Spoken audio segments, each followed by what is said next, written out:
Hello and welcome to the Dinosaur for week 41, another 7 curious, interesting things I saw last week. So as ever, let's crack on. First one is Poopcopter. Of course it is. This is Caleb Olson who showed this at a conference, and thank God he did. This is excellent. This is the third iteration of it, or third concept, and this one uses computer vision to spot where the poos are, to then send the drone out to go and scoop the poop. So that is awesome. The previous two versions I think are probably worth talking about at least. The first one just used computer vision to show where the poos were, so that if you want to go and, especially at night, you want to go into your garden, you know where they are, and go and pick them up.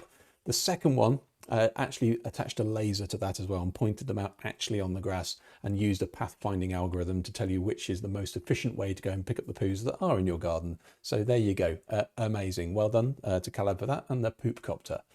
This is the sovereign crypto micronation Liberland, and it has a new prime minister, which is very exciting. So there's a lot of words there you probably don't know about, so let's go through that a little bit slower. So this is a disputed piece of land. This is a no man's land essentially between Serbia and Croatia. And about 10 years ago, a politician called Vit Jedlinka then said, right, I'll have that then, and I'm going to call it Liberland. And Liberland is all run on the blockchain. So all the decisions are made through smart contracts. For instance, you can become essentially a member of Liberland, and you then get to vote on things as long as you've bought tokens, which will allow you entry into the smart token kind of world. So there you go. So that's how that works. Now, they've had a vote recently for the new Prime Minister, and Justin Sun has been voted in, and also, I think, spokesman of the Congress, I think it is. So two quite big roles there. Who is Justin Sun? Well, he's actually the inventor of the Tron cryptocurrency, not without its controversy for various legal reasons, allegedly. So there you go. So Justin Sun is a pretty big scalp to have got as your prime minister if you are a network state or a micronation. There you go. So if this is all new to you, you can go to the website, you can go have a look at the Constitution, you can even become a citizen. So there you go. Interesting.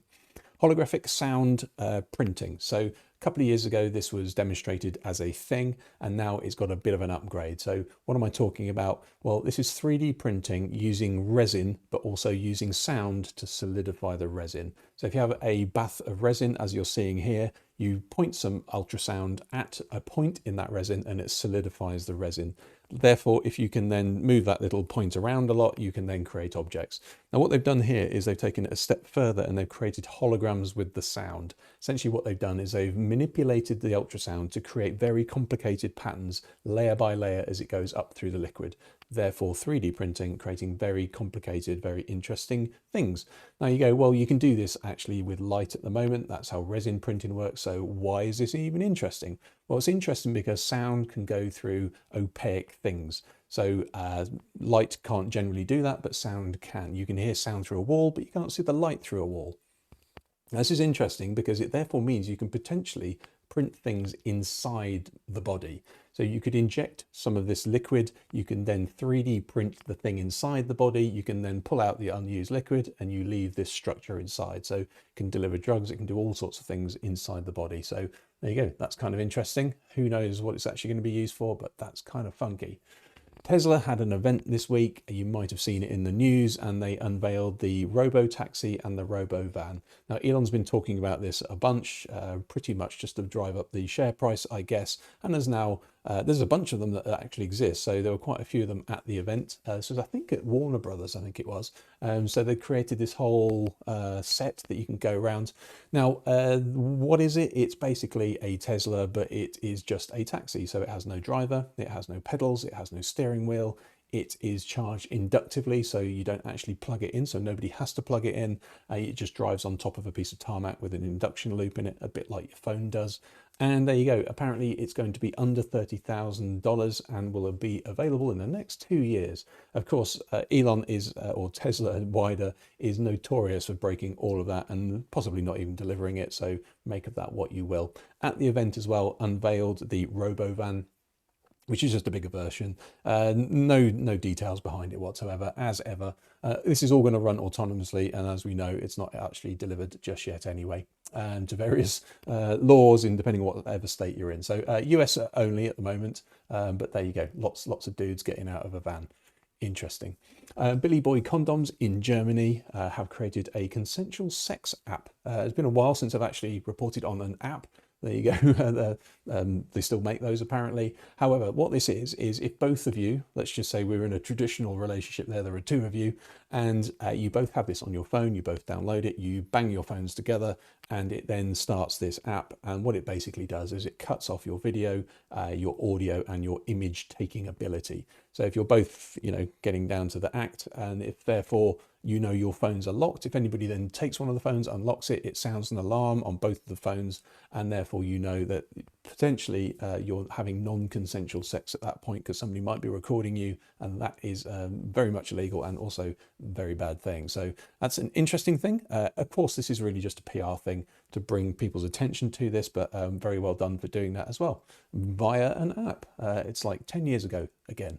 Head impact trauma.